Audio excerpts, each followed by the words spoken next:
Today we're going to be looking at advanced fingerprint photography techniques and some of the ways in which we can use specialist illumination modules to capture high quality, identifiable finger marks on some really tricky surfaces, overcoming a variety of technical challenges along the way. When we visit customers, they will often hand us their trickiest piece of evidence saying, "See what you can do with that."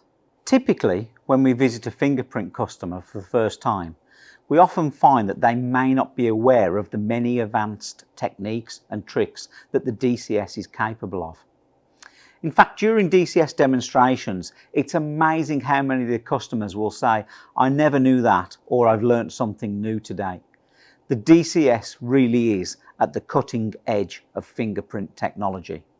What I'm going to do now is to hand you over to our in-house training lead and DCS expert, Mr. Dan Freeman, who is going to show you some of the tips and tricks he's picked up over the years and introduce you to some of the often overlooked lighting attachments that form part of the DCS. Like myself, Dan has travelled extensively throughout the world, providing DCS training to forensic labs everywhere, and has been in a lot of "see what you can do with this" situations. Today, Dan is going to run through some of the challenges he's been presented with and to demonstrate exactly how he uses the DCS to overcome them.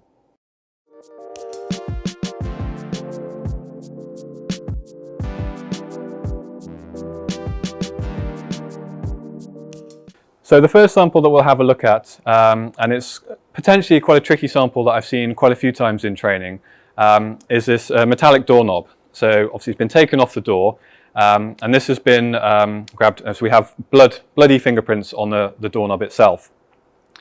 So I've started off with my go-to lighting technique for these sorts of shaped items, which in this case is the goosenecks. And after experimenting with the position of the lights and the polarizers, this is the best image that I can get from this particular sample. And you can see we're struggling with the reflections because of the curved and reflective nature of the sample. But what we'll show you now is using another technique, using the paddle lights, and we're sort of taking this specular illumination and taking it one step further for looking at curved surfaces. So we'll have a look at that now. So using this paddle light, I've just repositioned the doorknob slightly, and what I'm attempting to do is to use a long shutter speed. So in this case will be maybe 3 or 4 seconds, and during that 3 or 4 second exposure I will be moving the light so that the reflection is being cast over the entire fingerprint. So as I look down the camera now and I'm positioning the light, I can see certain parts of the fingerprint are being illuminated, but I can't see the whole fingerprint in one go. So that's why we'll take a long exposure and capture the movement of light over that exposure itself. So using the shortcut keyboard, I can just click spacebar and then just position the light, and now the photo's finished taking, and that will be our result. In this next slightly simpler example, quite a common problem that people encounter is when photographing mirrors or highly reflective surfaces. So mirrors and CDs sometimes can often present a problem, even if the fingerprint is very well developed. If you're using goosenecks or other conventional lighting techniques, you quite often see this kind of halo double fingerprint effect, where the fingerprint is actually being reflected off the layers within the mirror or the CD. So the one way we can get around that is using the coaxial light box. So because of the way the light is illuminated perpendicular directly down onto the surface, we're not getting those double reflections, and as you can see we get a very nice clear, crisp ridge detail from the surface. In this example we have a tool that has been used as a weapon, and we have fingerprints in blood, both on the blade and on the handle. But for the moment I'm just going to concentrate on the fingerprint on the handle, the wooden handle. And the light source that I've chosen for this one is actually the dark field ring light, which is more traditionally chosen for photographing 3D fingerprints or fingerprints impressions in things like blue tack, putty, dried paint and so on. But in this case, you can see it does actually work very well in terms of also well, first illuminating the fingerprint very well, but also reducing the effects of the striations in the wood as well, which is a common problem that would interfere with some of the ridge detail.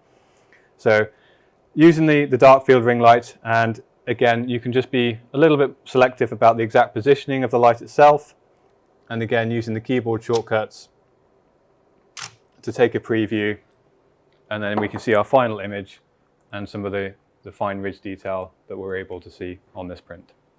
One quite common item that a lot of labs will photograph is bottles or plastic containers, things like this. And again, the go-to light source that we recommend for this would be the goosenecks. So you've seen examples where we've been lighting externally, and you commonly have the goosenecks at quite a low angle either side of the fingerprint.